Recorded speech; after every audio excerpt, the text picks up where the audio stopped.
Live from Detroit, it's the Lowdown on Motown Sports Podcast with your hosts, Dane Williams, Junko Bodie, and Bob Daniele.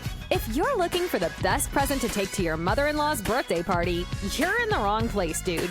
We talk Michigan sports here. It's real, it's raw, and there are no punches pulled.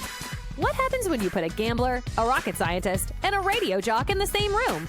Well, we're all about to find out, and it probably won't be pretty.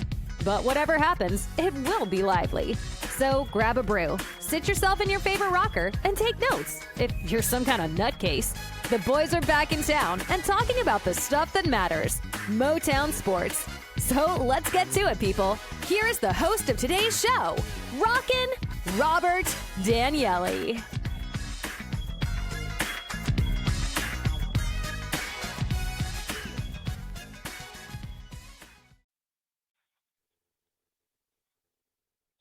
Well, hello, friends. What up? I want to welcome you to the Lowdown on Motown Sports Podcast.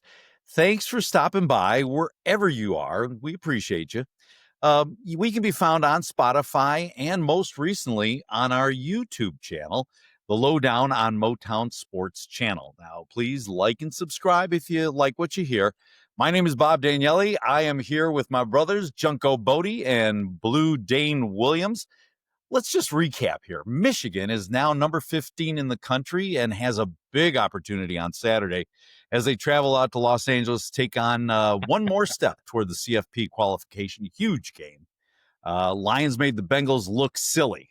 Well, yeah, almost. Let's call it that. Until the fourth quarter. Right. They are where they belong, number one in the black and blue division, as Chris Berman used to say. No, Chris Berman called it the Norris, the NFL Norris. Is that what he called it? Yeah. The Tigers are on the verge, we'll call it the verge, of making it to the World Series. They're at least one step closer. And I got to tell you guys, Ohio just hates to see us coming, don't they? They hate us, and they should. They are under us as they should be. It was just another great fall weekend for sports right here in Michigan. The weather's been great. And I got to ask you, who's got it better than us, fellas? Nobody. Yeah. Let's say hello to Junko. So, got home a little late on Saturday night. What's this? Sounds like you had a little excitement over the weekend. Yeah, so my wife kicked me out of the house on Saturday. Apparently, I was being too noisy during the game. So I wandered down to the Beau Rivage Casino here in Biloxi, and, I started having a good time. I had a few beers, and I'm playing, I'm watching games, having a good time. And I look up, it's 1:30 in the morning, right? So I get in the car, and I get home, and Mrs. Bodie is still awake, right? Oh. So I come in the house, and let's just say I felt more heat than James Franklin on a Sunday. But not did we advocate that you drive after drinking? I wasn't really drunk. I just had, I had a couple beers. I was there for 5 or 6 hours. Right, just a couple. But can you explain to her there are no clocks in a casino? That's right. That's why you don't take your phone. You don't wear a watch. That story I don't wear a watch, Yeah, that story tracks with your behavior. And Dane, so Junko was telling me a little bit that you're a big Arch Manning fan now. Are you a Texas fan too? I really am. I can't get enough of those Rory commercials, with him, and his sportswear and kicking the ball or throwing the ball around and stuff. He's so overhyped. It's driving me nuts. I don't know. He's got 5 commercials out there now. I guess 5 commercials. I'm almost as sick of seeing him in those commercials as I am Taylor Swift at the damn Kansas City games. Okay, so I've had enough. It is a lot. I got to tell you, college football needs a new star now that the Sanders boys are in the pros, right? They need somebody to hype, right? The big hoe. So Michigan handles Wisconsin 24-10 on Saturday. Go to 2-0 in Big Ten play or B1G play, whatever. You still don't know how to say it. There's 7 games to go. Michigan has all of its dreams in front of them, all their hopes. Before we talk about what's ahead, let's do a little post-mortem on the Wisconsin game. Dane, let's start with the offense. Michigan had 445 yards of total offense, put up 24 points on a pretty good Wisconsin defense. Bryce Underwood threw for 275 yards. Michigan ran for another 175. Both acceptable numbers, right? But were you satisfied with the performance, given the Badger style of play and the way the game flowed? What do you think about that, Dane? I'm very happy with the run performance, the rushing performance, because, that is a stout, at least front four, Mhm. really stout. And, we finally figured out towards the end of the game, but we kept running right up the middle and we really weren't getting anywhere. So we started going off tackle and we started going outside and we did see some success there. So I think the 175, I'm very happy against that, defensive front. And, 100, um, the passing, the 270 or so that Bryce had, we Mhm. knew that we should be able to pass against Wisconsin because their secondary is not good. And we were able to. So it was good. A couple drop passes, and, he would have been near 300 yards, maybe over 300 yards. So overall, I thought it was pretty good. And very good, actually. The second and third quarters were kind of punting back and forth, but we had 7.2 yards per play and 5.1 yards per rush. So I thought that was pretty good. Junko? Yeah, that is pretty good. And we said last week that this was going to be a very slow paced game. Wisconsin has some of the least amount of snaps in the country, and I think Michigan only had like 65 offensive snaps in this game. It was not a big number. So I was expecting kind of a lower statistical game just for those reasons. But it did feel like a game of missed opportunities in some ways. I felt like Michigan left a lot out there. When you're dropping the ball on third down, you're coming off the field when you have a lot of opportunity left there, a lot of meat on the bone.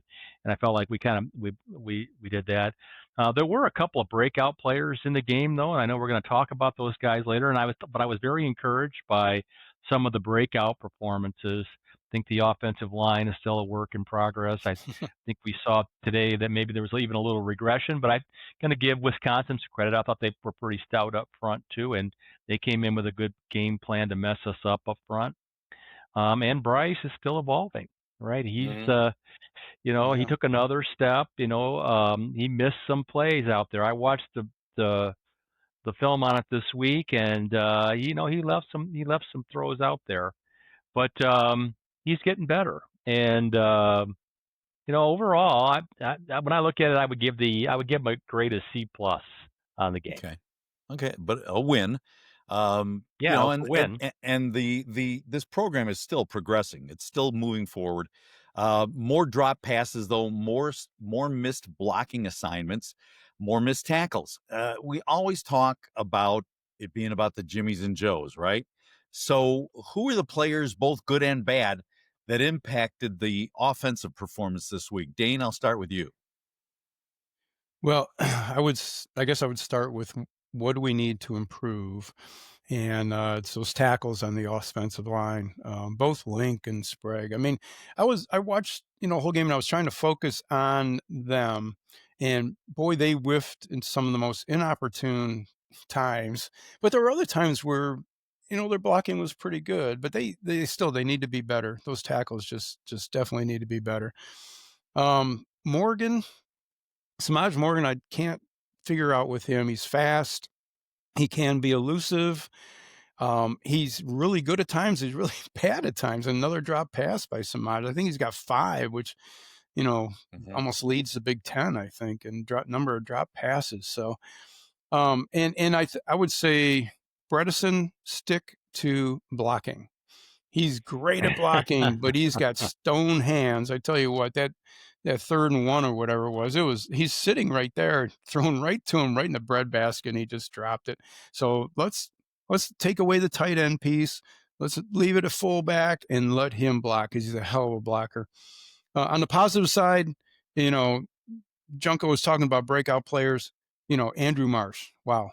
That was Mhm. great. And McCulley, another great game, 112 yards, 6 receptions. And then Haynes, what can you say? Every game, every game Every he's game he there. shows up, I right? mean, when you look at the transfer portal, we picked up McCulley and Haynes in the transfer portal, and they are our team right now.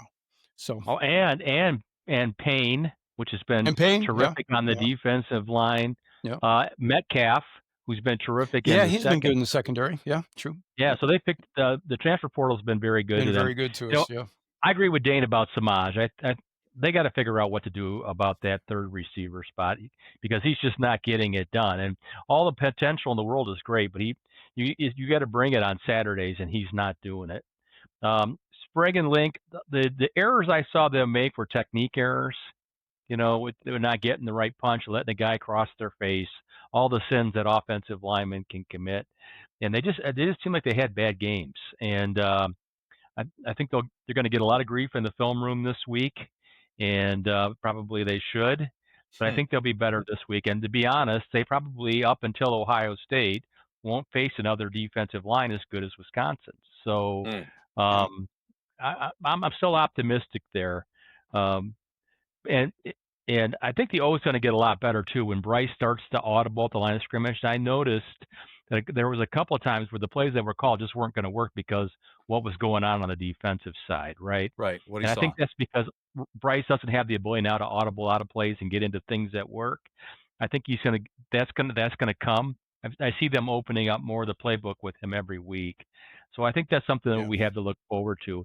A couple other things too. I want to say I agree with Dana Donovan McCulley. It was really great to see Rod Moore back this week. Boy, did he play well. Dana and I were texting back and forth about his PFF grade, which was ridiculously high. 95. What was the Dana? 95. 95 out of 100. 95. I mean, that's 100 is perfect. You never see 90s, right? I mean, that was ridiculous, and he deserved it because he single-handedly stopped a reverse and a throwback screen that would have gone for big plays. Yes. And I want to give Chip Lindsey some props. I thought that he called a really good game, even though his offensive line didn't perform. A few of the plays that they called would have worked had they been executed correctly, right? And I thought overall it was a pretty good game plan. I think the word for Michigan really is this week was missed opportunities. I just feel like they didn't execute this week like they could have. And I would say the same thing again about Nebraska game the week before, 2 weeks before now, I guess, where it was really more about missed opportunities than it was, that the players weren't playing up to par. I would say on offense too, it's like loosen up. They seem to be real tight, and I it's like just loosen up and play, but it's just a feeling in watching them. Let's look at the defense here for a second. Now, Junko, you said you got kicked out of the house. It was probably because you were swearing up a blue streak. I was on the first series. like on the first possession, Wisconsin just went down on Michigan's defense on the first series of the game. Overall, how do you think the D played? You take it first, then throw it over to Dade.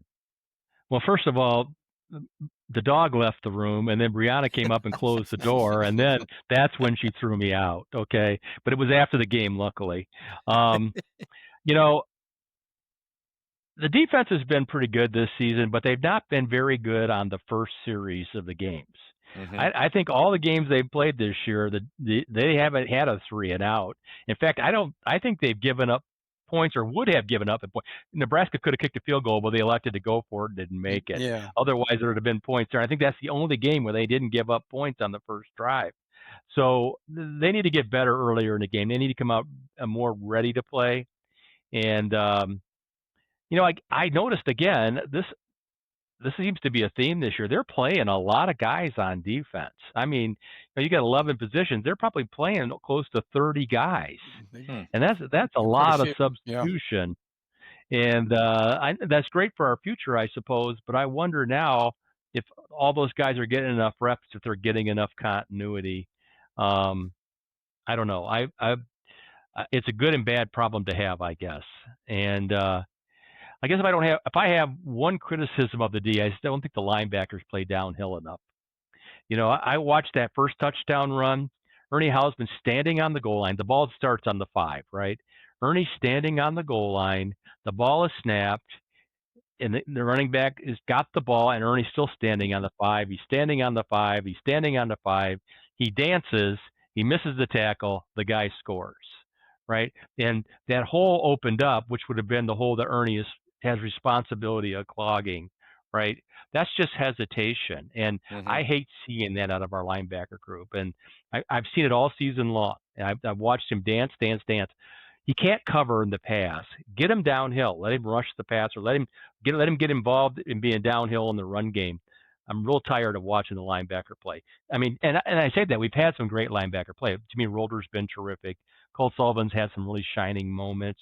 We know they've moved Barham now up to defensive end, and he has shined there. But I want to see him be more downhill in the run game. Yeah, I always said Michigan is a second half team. Why is that? Because we always start so slow. It doesn't matter, and it's weird. It's not even this season. I mean, my recollection is we've always started slow. Defense, offense, it doesn't matter which. We just have a hard time out of the blocks doing anything. And Right. Wisconsin drove right down on us. I said, okay, we spotted them 7. Let's not get upset. So I didn't yell and scream too much, but it was like, come on, guys. Bullshit. I call bullshit. Maybe a little bit. We'll ask Debbie later how much screaming there was. But, when you look at the second half, we held them to 100 yards, pretty damn good. And our offense got over 300 yards. So, I mean, we kicked a butt in the second half. We only had 1 sack, but we did have some pressures. Derek Moore had that sack. So really 177 passing yards and only 75 rushing yards. So we did, I'm sorry. Yeah, that's for later. That's where we stand now. That's where I was going to go with that. It's funny that you started. That's where we stand now nationally. Because so we're giving up 177 and 75 rushing. Yeah. So give me a couple players who you think stood out, Dane, and a couple that you think might still need some work to do. Well, I think the elephant in the room, right? Rod Moore. I mean, Junko brought up that pass to the tight end on that misdirection, and if Rod wasn't there, that was going for at least 20 yards, maybe more. Everybody was running the other direction, and Rod sniffed it out. He's smart, and that interception was great. Now I think Hill could have been called for pass interference. I was waiting for that flag to come out on that. Could have been called for pass interference. Yeah, I was waiting for the flag to come out there, and when it didn't come out, I said, "Well, okay, we got one there, man." But Rod is just out of mind. Now I think. Other than that, I think, people need a little bit of work. TJ Guy is just not. Now, I know he's not getting as many reps with Jay Sean in there. But, last year he had like 5.5 sacks. He had 32 tackles. And this year he's, I think, 7 tackles and no sacks. He has 1 interception, that one. But, it just TJ Guy expected so much more out of him this year, and it just not there. And same with the game. And I think though Junko's going to talk about Jair Hill, which would be another one on my list. But that's where I'm. Barham, another solid game, I would say. So on the positive side, another solid game out of him. All right, Junko, who you got? Yeah, I thought Barham had an up and down game. He got sucked inside a couple times, but otherwise he's still learning that position. And but I love his aggression, the way he plays. If I had to say what was really good about the defense, I would say it was the front 4 of the defense, and especially the defensive ends. They did a great job of crunching down the pocket. So what I mean is they have contained responsibility, and they came up the field, but as they were coming up the field, they were continually condensing the pocket, making that area, so closing up, making the holes smaller for the running backs, taking away the outside run for the quarterback and anything that was going outside. It really limited what Wisconsin could do. So I thought it was a terrific game plan by Wink, a great execution, especially by Cam Brandt and Derek Moore, of condensing the pocket. Really terrific. And on the bad side, Zeke is his first game back, but I didn't think he played particularly well. I think they picked on him actually a little bit, and I want to see him play a little bit better. I had high expectations for him this season, and he so far this year, even with the injuries, hasn't lived up to He had a them. And nice then pass breakup. he did have one nice Yeah. pass Yeah, he did. breakup. Yes, he Yeah. did. And Suge Hill, that guy. Dane's right. That was pass interference, man. We were lucky. That would have negated an interception, been a big play for the other team. He's got to get his head around. He's got to get his hands off people. It reminds me of Terry and Arnold of the Lions, who we're going to talk about in a while. I'm already still mad at him. Anyway, Suge's got to play better. He's just got to play better. Don't be mad at him too long. He's out for the season. So not out for the season. I heard today No, he's they coming back changed that. in 2 Oh, weeks. he's coming. Really? Oh, I saw Yeah. out for the season. All right, Okay. we're jumping ahead. Well, we're jumping. But okay, okay. Am I being like a little nitpicky here, guys? Because I still think special teams has an issue. Is it the poorest you can remember for Michigan special teams, or are we just being overly critical, or am I being just overly critical? What do you say, Dane? I'm just used to you being overly critical. When I'm out Well, on the mostly golf just of course, you guys. and you're you laugh at my putts because I might miss by 2 feet. You're just overly critical. But I mean, the sun those are the comes up good every putts. morning. Yeah. How does Eleanor take you anyway? Anyway, no, I think on special teams With a lot of Zavada- Valium. a lot of Valium. Yeah, she's sleeping right now, as a matter of fact, probably. Zavada missed another one, a chip shot. Ouch. And that was at 3 misses this year, and I think it's 2. It's just 2, right? One only anyway. got 2. Yeah, 2 or 3. But and that was third quarter. It was only 10-7. Ouch, and I said, well, that might give us a little breathing room. And then I was starting to, a little sweat coming down my forehead because, Wisconsin getting the ball back, and this offense isn't doing anything. Luckily, the D did well, and Morgan, jury's still out on him on punt returns. He's very shifty. He can get away. He's got a lot of speed, but sometimes he just makes some not real good decisions. But I will say, punting, I thought Hollenbeck was good, 49-yard average, and he had 2 of his 4 punts inside the 20. So from that perspective, I think actually the special teams from that regard was good. Junko? Yeah, and they'll need that this week against USC. Yeah. Greg Tarr, I thought he's been pretty reliable. He had a bad snap in this game. I think that's why the field goal was missed. I know it just doesn't seem like they get much out of the return game, right? I mean, Samaj lets too many punts hit the ground. When they kick the ball off, I mean, college football in general, most teams could say this, they don't get much in the kick return game. So I just don't feel like, I feel like when we're, as Michigan fans, we just don't want any mistakes made in the special teams play, and it seems like we've been making a fair number of mistakes. I'd like to see them somehow clean that up. We don't need a dynamic return game, although it would be great to get one of those really quick, super fast little guys that go back there, catch punts, and make some yardage out of them. But that's not what we need to win. We need somebody who can catch the punt, right? That's priority 1 for us at this stage. An interesting statistic would be number of balls that he let go, how many yards we lost. Oh, yeah. I don't know. I don't know what that is, but yeah, it would be a really big number. Yeah. Yeah. Sometimes you just don't want to know. Sometimes you don't. Yeah. All right. So Wisconsin is now a distant memory, just another check mark on that little to-do list at Schembechler Hall. It's a speed bump that is now navigated. And now the real work begins, the gauntlet of the next 3 teams. We start with USC in the Coliseum in LA, and then Washington, Michigan State. They could all be teams that could derail Michigan's dreams and smash their hopes. So USC has opened up as a 2.5-point favorite. The over-under, did that change? I still have it at 57. Is it, or 48 now? Where did it go, Junko? Is it 48 now? I thought it was 57 last I saw. Okay, wow. Might still be 57.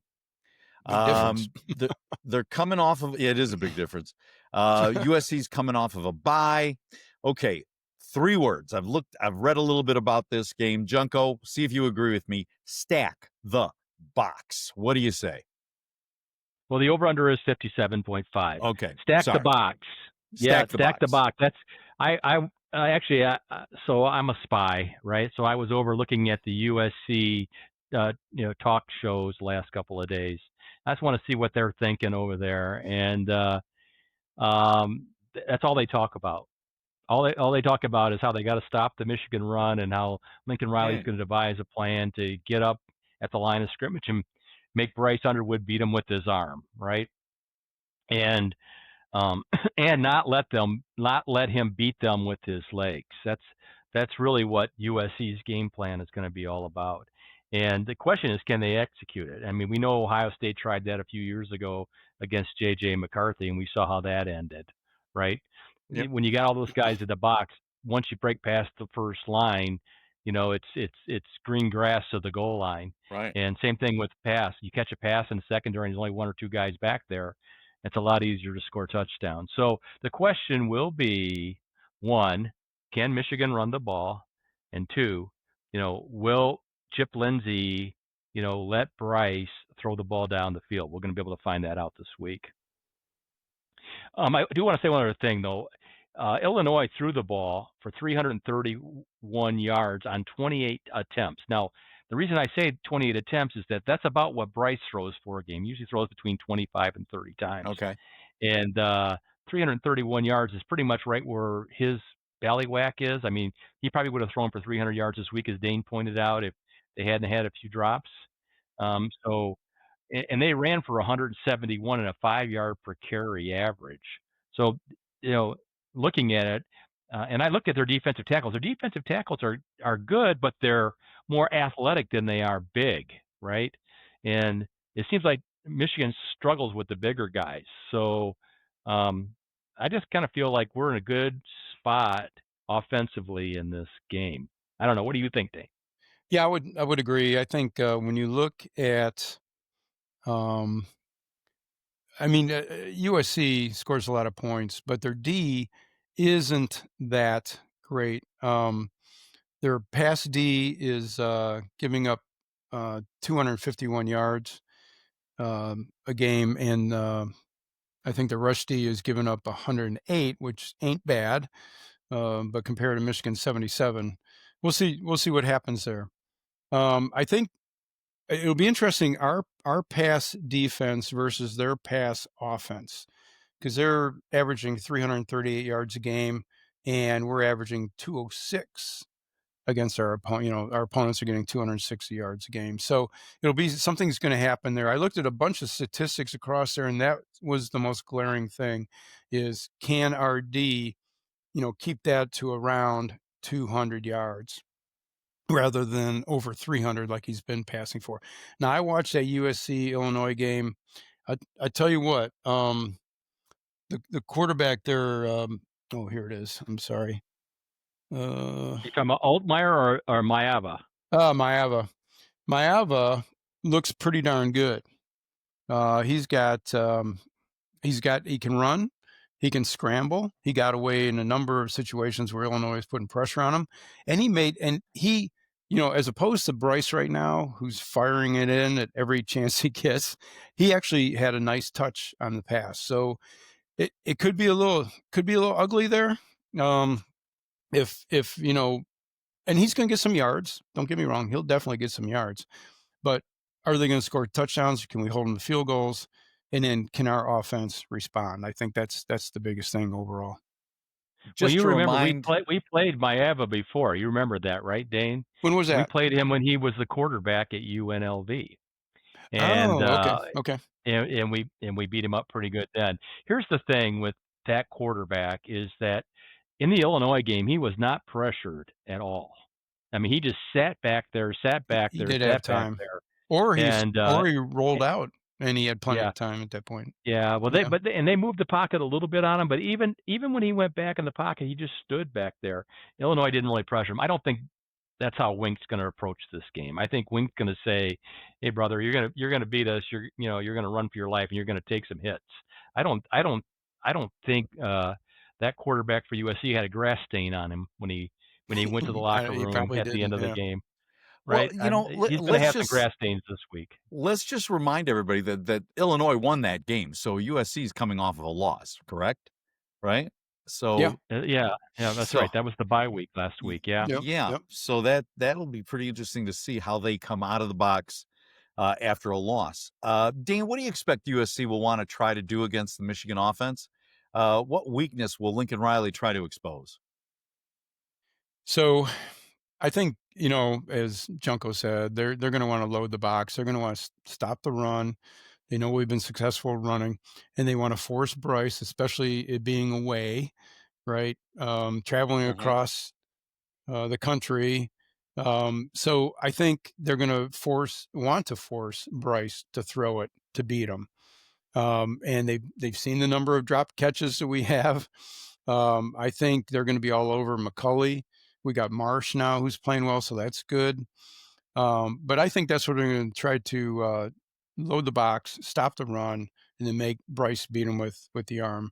I think the challenge will be with the offensive line tackles. I mean, we've got to get Link and Sprague back into form. They can't let these guys come inside on them and totally whiff, or it'll definitely be a long afternoon. So I think the key players for some of the USC guys, we already talked about quarterback Maava. But Wayman Jordan, their key running back, 94 yards against Illinois, very respectable. And then they've got a receiver named, I think it's Makai Lemon, had 151 yards in that game too. Illinois is a respectable team. I mean, so they did all right. I mean, high scoring game there, but they did all right against USC, against Illinois, even though they ended up losing. I think it was the last second field goal too, wasn't it? I think It was a walk-off field goal. Yeah. Okay. Yeah. All right. Hey, Junko. So, of course, Michigan offense is always evolving so far this year. Where do you think Chip Lindsey will try and attack? Will it be simply just a ground and pound game like usual, or are they going to try and balance things out a little bit more? How do you see it happening? Yeah, he's going to want to run the football. Sharon wants to run the football, right?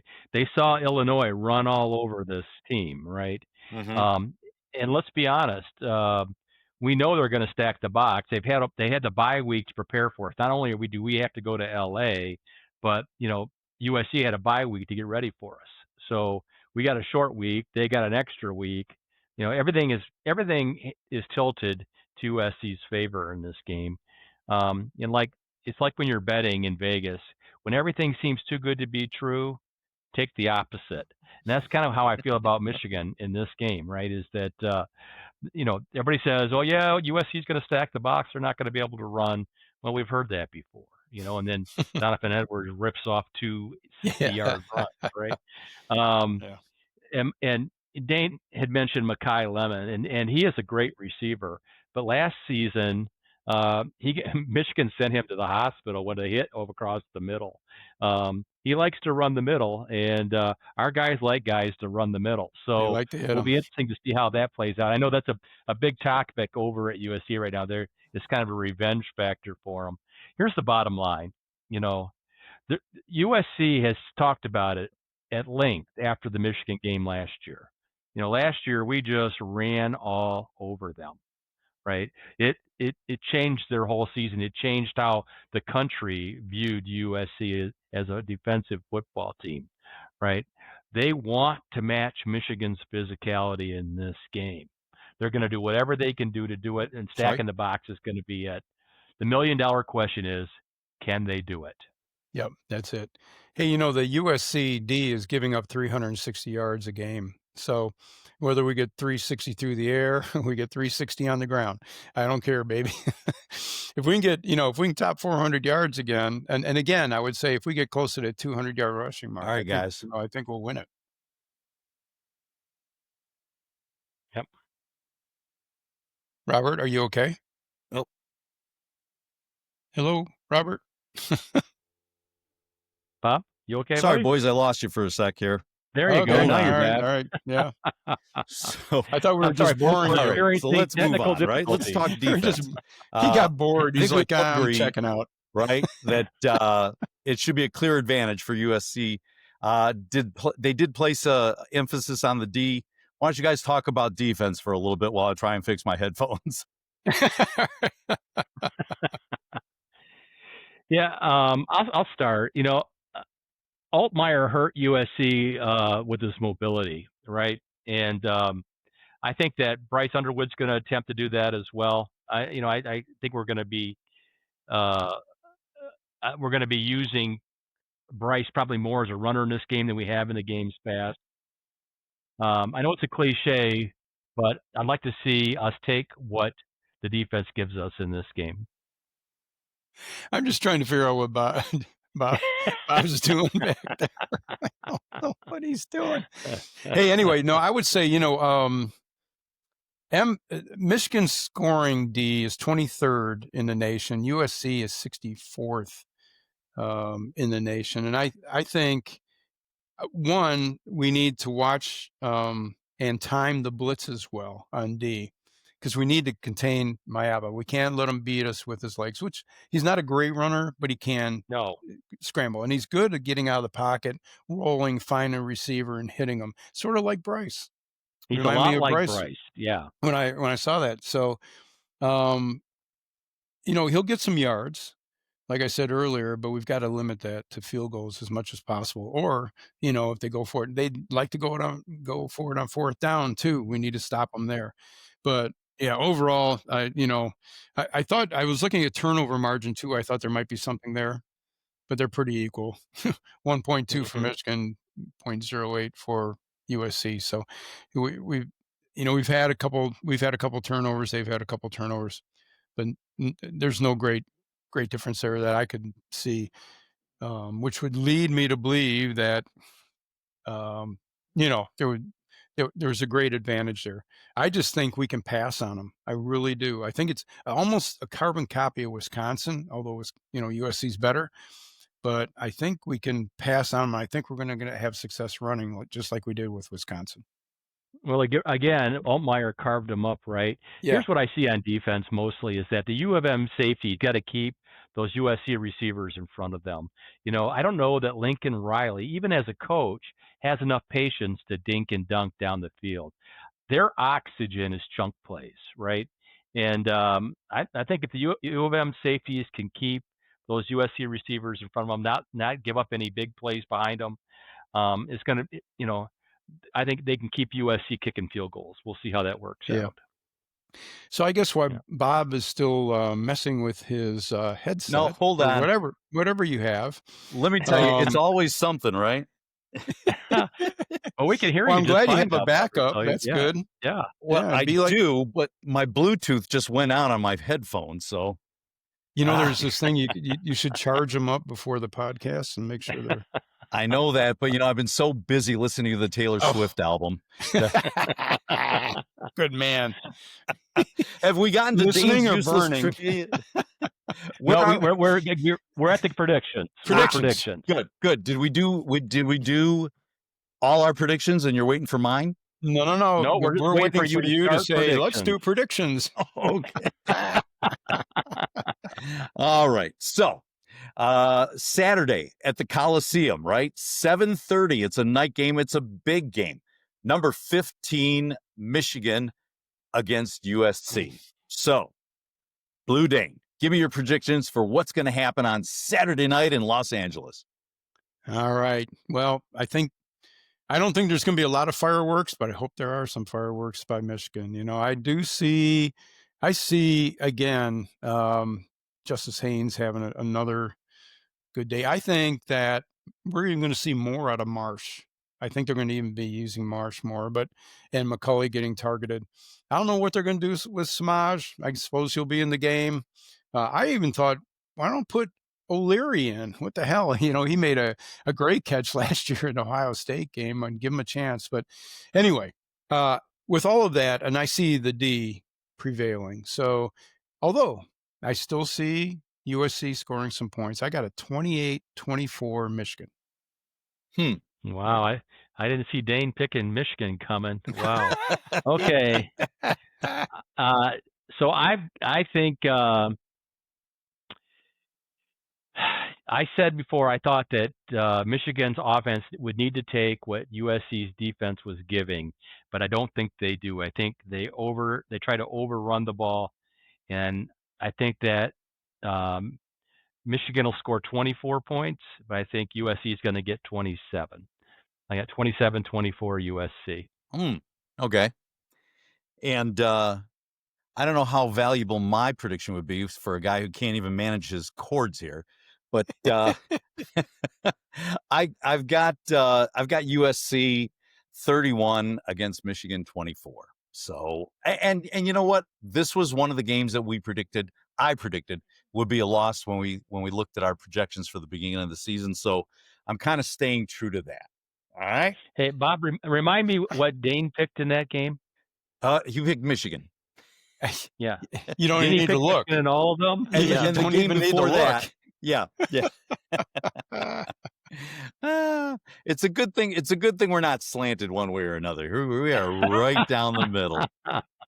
Well, we picked 2-1 on USC this time. That's pretty good, I think. So. All right, you're both so let's losers. go. It is time to wake the kids, call the neighbors, tell them it's time for Dane's useless trivia. Come on, Dane, give me some of that useless trivia. And I've got theme music for you. This is where all the trouble started, right? All right, hit us, baby. All right, I love it. Okay. So, hey, USC, they started their program back in 1888, right around the time Bob was born. And they were known back then as the Methodists or the Fighting Methodists before they became or known as the Trojans in 1912. So, Trojans, they got the name Trojans because of the difficulty they were having with these other teams who were larger, better equipped teams. And so a sports writer said, this is like the Trojans. They're the underdogs. They don't have a chance. So he called them the Trojans. It stuck. And they became the Trojans. But it's interesting also, during their fight song, you'll see them do this. And they're putting up two fingers as a V for victory. But it also goes back to an old gesture or a gesture with the origins back with the Trojans in ancient times. So what they used to do is they used to have, when they would capture their adversaries, they would have them do this, but they would put them on a table and they chop those fingers off. Ooh. So they chopped these two fingers off. That way they couldn't hold a sword anymore. So there you go. Little history on the Trojans there. Did they do it on both hands or just one? I think it was just one. Maybe both hands. That's a good question. I don't know. So what are you, right-handed or left-handed? I'm that's left-handed. Left.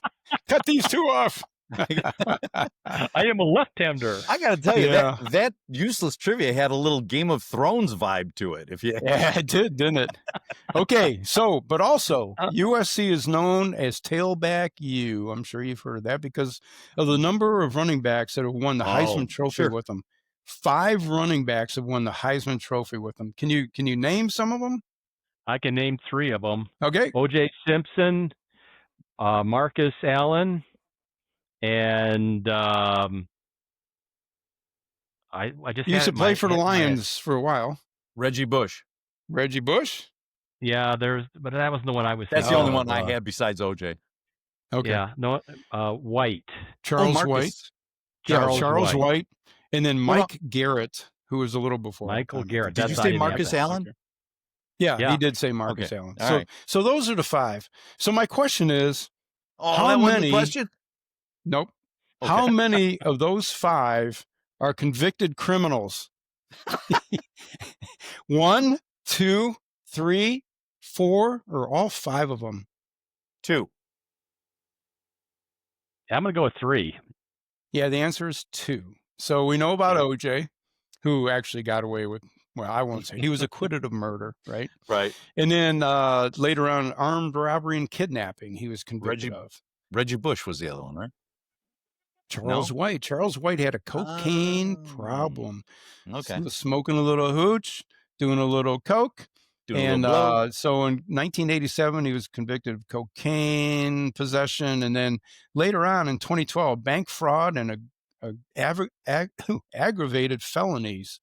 in 2012. So only 2 Wow. are convicted criminals. So I saw OJ and I had to ask that question.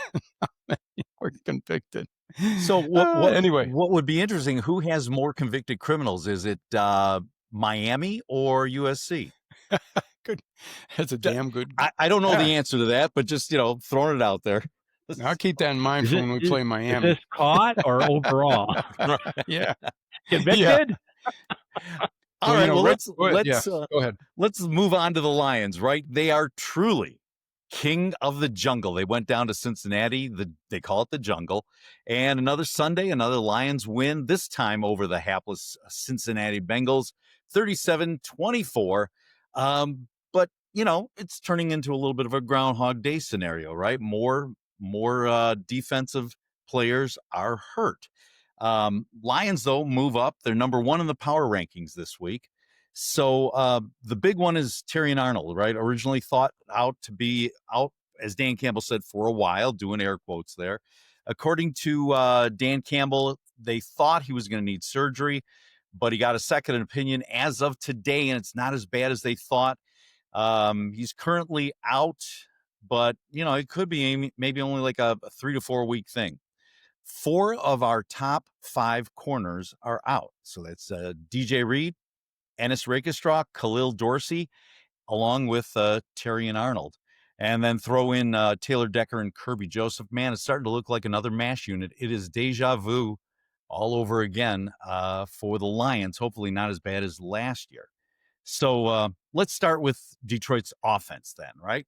Against the Bengals.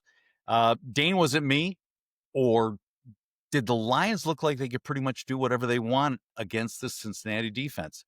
Not great stats. Let's call it efficient. Goff was efficient, 19 for 23, 258 yards. David Montgomery, 2 touchdowns and a passing touchdown to Brock Wright. Gibbs and Montgomery combined for 118 yards. And it was Sam Laporta day. It was his turn to shine, 92 yards, 1 touchdown pass. And by the way, little side note, the Lions are now 14-0 whenever Gibbs and Montgomery combine to score a touchdown in the same game. That's fairly interesting. So tell me, was it just another ho-hum game, or was there something special about the way the offense played, Dane?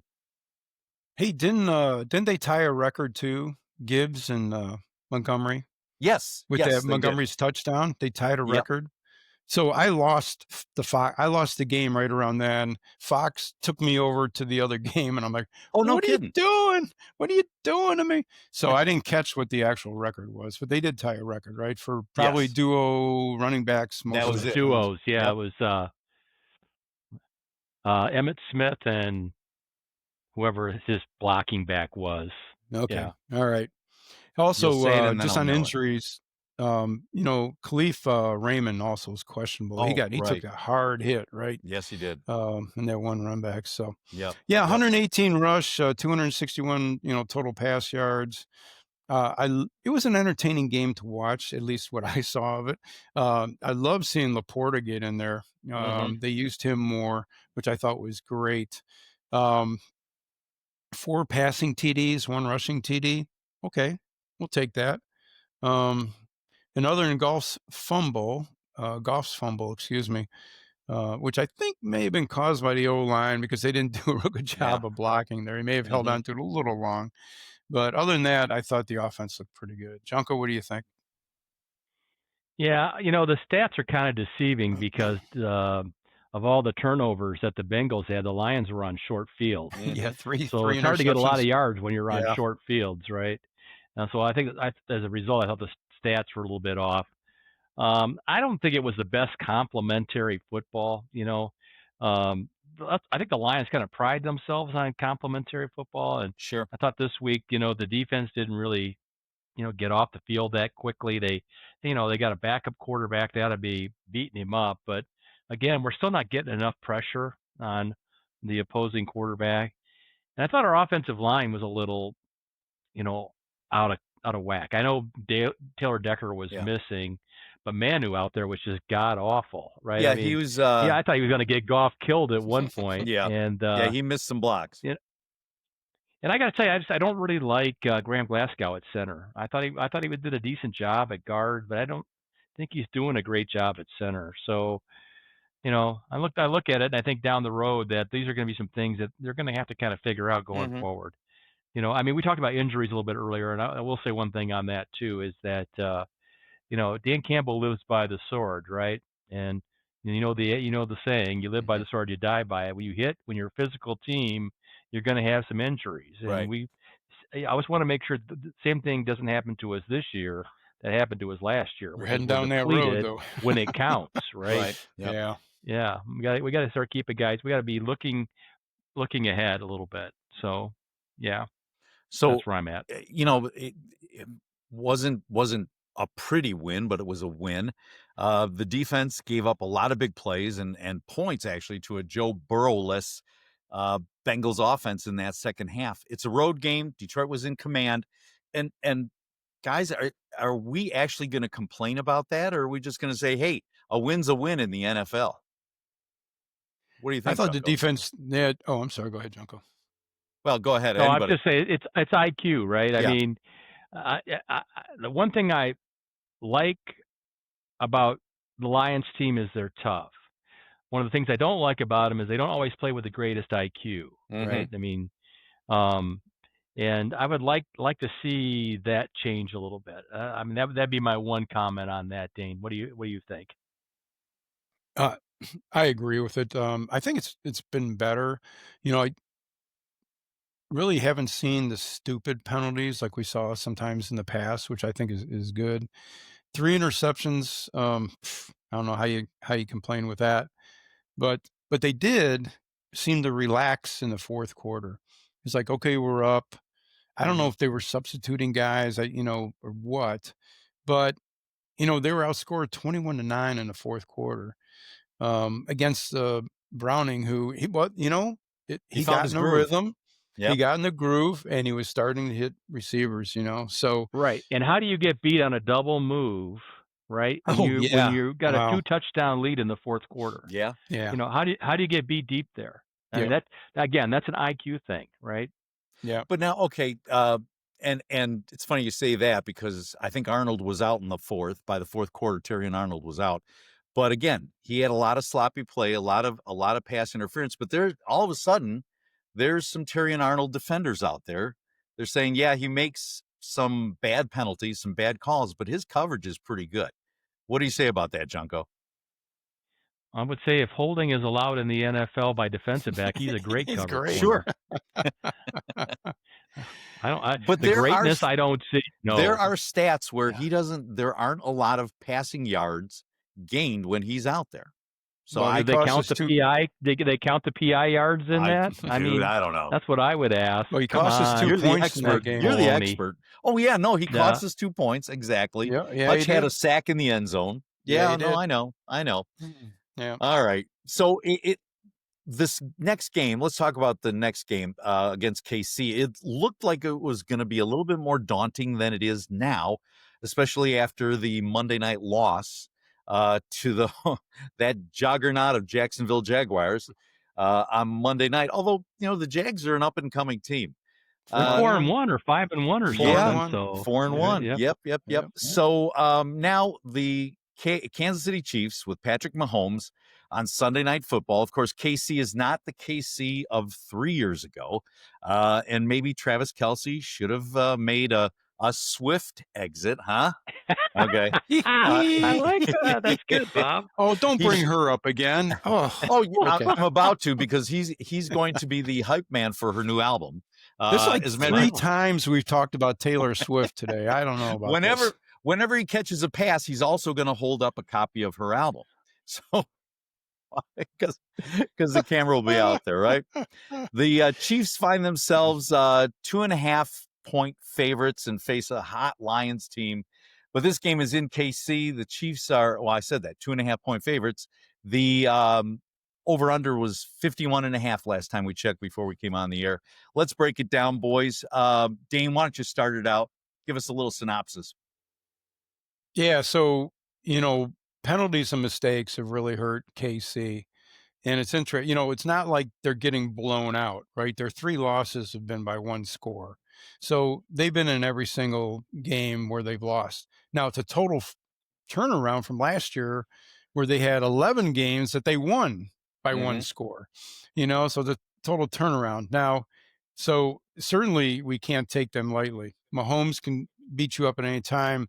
You got Kelsey, they're like, I don't know what they are. They're brothers almost. Just the way they hook up all the time.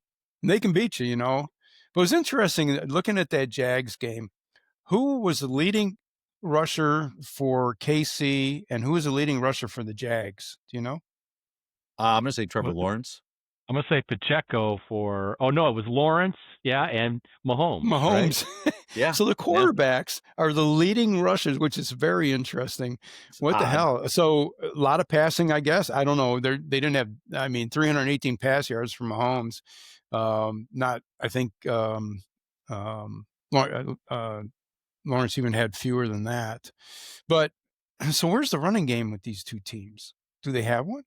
I mean, so maybe if they don't have much of a running game, it's time to focus on the pass, right? And getting pressure on Mahomes. But I don't know. The Jags also had a pick 6, which helped them to win that game, right? And then I think we really need to watch out for Chris Jones. He's a hell of a defensive lineman. He could put a hurt on us if that offensive line, like Junko was saying, if it doesn't play better against KC. So they sacked, Trevor Lawrence 3 times. So they were getting to him. So we're going to have to watch that. Junko? Yeah, I mean KC's gotten to the point where their defense is actually better than their offense, and if you want to stop KC, there's only one way to do it, and that's that you got to keep Patrick Holmes in a shrinking pocket, right? You got to cave the pocket in, but you got to keep him there. If you let him get out, as Jacksonville saw, he'll run all over you. But not only just run all over you, he makes a lot of plays in the passing game while he's moving, right? Keep him in the pocket, make him throw the ball down the field. Here's the problem with Kansas City is that they've got a great, and I mean great, receiving core. They got Kelsey, they got Worthy, and they got Thornton. Those 3 guys, those guys are formidable, right? Pacheco's an okay back. He's a hard runner, but they're not going to scare you with their running game. You got to keep them in the pocket. You got to keep the ball in front of you. That's how you beat KC. They don't have the patience or really the consistent offense to march the ball all the way down the field. They want to score with big plays. Patrick Mahomes is going to buy them some first downs. Like I said, you got to contain Holmes, you contain the Chiefs. That's pretty much how it goes. Okay. So hey, let's do a quick 3 keys to the Lions victory here. Dane, you go first. 3 keys for the Lions to win. So I think establish the run game. When you look at the stats, our rushing is our rushing offense is number 6 in the league. KC's rushing defense is number 21 in the league. So I think there's a clear advantage there where we should be able to run against that defense. I think the other thing is have sustained drives. Keep Mahomes and that offense of KC off the field.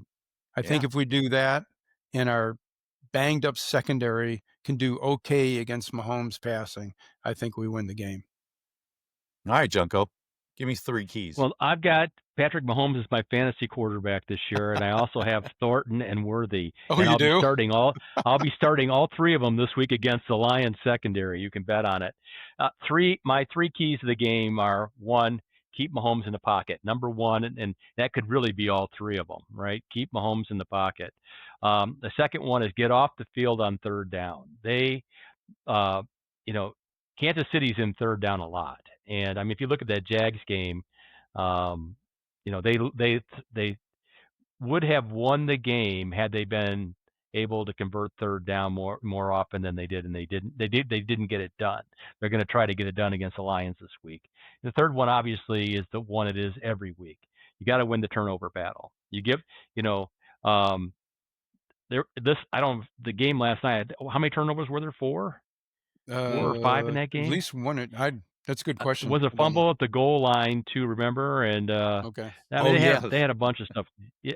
So I mean, you got to win the turnover battle because that makes a difference. And in Kansas City, they're careless with the ball, but they're dynamic about it. And so we need to. I mean, Mahomes is Yeah. throwing it all over the place, Right. right? Yeah. He throws it sometimes when he shouldn't, and we need to take advantage of that.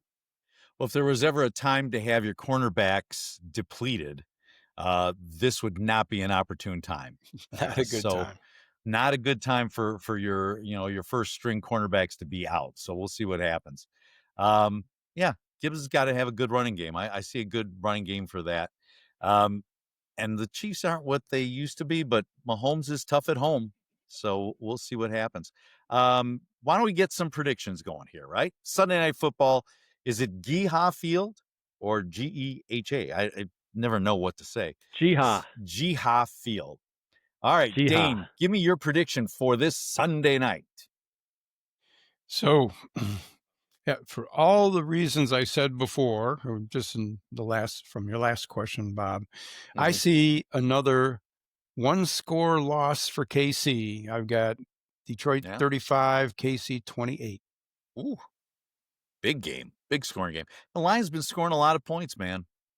What was it? I had a stat here, but it was like, 174. Well, you look at the Jags game, it was 31-28. So, Lions have scored 174 points in the last 5 games. That's the most in Lions history. Yeah. Junko, your prediction, please. Yeah, so I think Detroit's got the better running game, and I actually think Detroit's got the better passing game. So I'm going to base my prediction simply on having a better offense and the defenses being somewhat even. I'm going to go Detroit 31, Kansas City 24, because Detroit is a good road team. Good. And I've got Lions 27, Chiefs 24 with a fourth quarter field goal from Jake Bates. Wow. All right. He's even calling his shots now. I know, Yes. Well, it'll be an exciting game. It'll be good to see.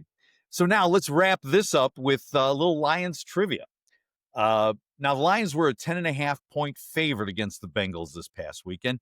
That's an unusually large spread in the NFL. Almost, some might say, historical. The last time the Lions were a double-digit favorite was in 1973 against what team? Was it the 3-11? These are final season records, by the way. Okay. The 3-11 Chicago Bears, the 4-10 Baltimore Colts, or the 5-9 New Orleans Saints. 1973. They were more than 10-point favorites, or double digits? You just said double digits. Double digits. Okay. I'll go with the Saints. I'll go with the Bears. Okay. Junko is on a hot streak. Oh, it was 5-9? the Saints. It was the Saints. Yeah, I know.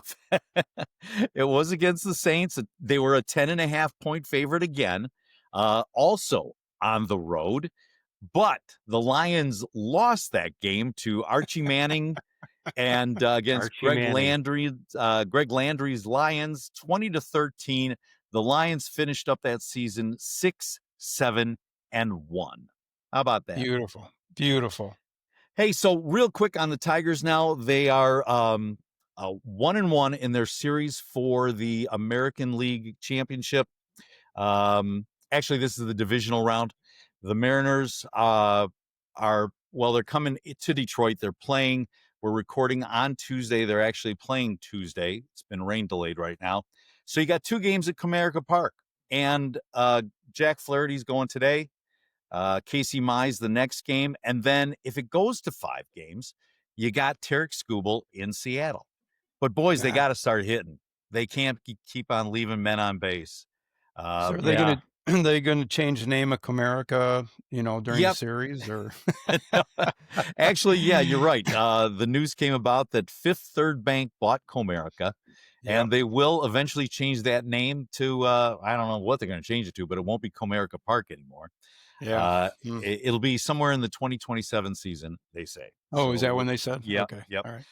But we still need to have some clutch hits, man. So we'll see what happens. We do. You know, it looks like if they get through this, if they beat Seattle, they go on to face Toronto, most likely. Toronto's got a 2-0 lead up against the Yankees. And they So are there you have it. scoring a lot of runs. Oh, God, are they? Everybody's scoring runs except us. I know. Even in the Cleveland series, we couldn't score. Yeah, It's I a know. very frustrating team to watch, I'll tell you that much. But they keep on pulling it out. I want to thank everybody Hey, for Bob, listening. Yes, what? wait. Don't you want to hear about Michigan hockey? Okay. Michigan hockey's back. And for those who may just be joining us, Do I I? always love to provide the hockey scores for Michigan. So real quick, they did play this past weekend. They swept Mercyhurst, which is a that? university in Erie, Pennsylvania, with a total of about 2,600 students. You always That's want to it. throw away the records when But- Michigan hockey but plays. they- And you figure half of those are girls, so the rest are on the hockey team. But they won right? Friday So- night 11-1, and they won Saturday night 7-0. So there you go. I think they're ranked number 12 in the country right now. Thank you. Well, and we're already over time, so that just helped things go a little bit better. Thanks for listening to the down. Motown on the Lowdown on Motown Sports. Man, you got me all flabbergasted. Slam that like button wherever you listen. And for the best viewing experience, be sure to check us out on our YouTube channel. Just put in the Lowdown on Motown Sports in the search bar, and you'll get it. This podcast is part of Junko Bodie Productions and an exclusive production of the Lowdown on Motown Sports Network. Thanks again for listening. Microphone and headphone issues aside, we'll see you next time on the Lowdown on Motown Sports Podcast. See you guys.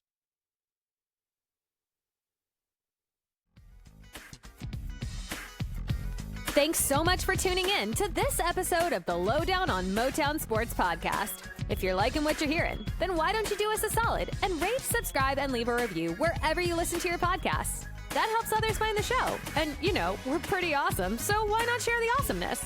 We appreciate it. Again, thanks for listening, and we'll catch you in the next episode of the Lowdown on Motown Sports Podcast.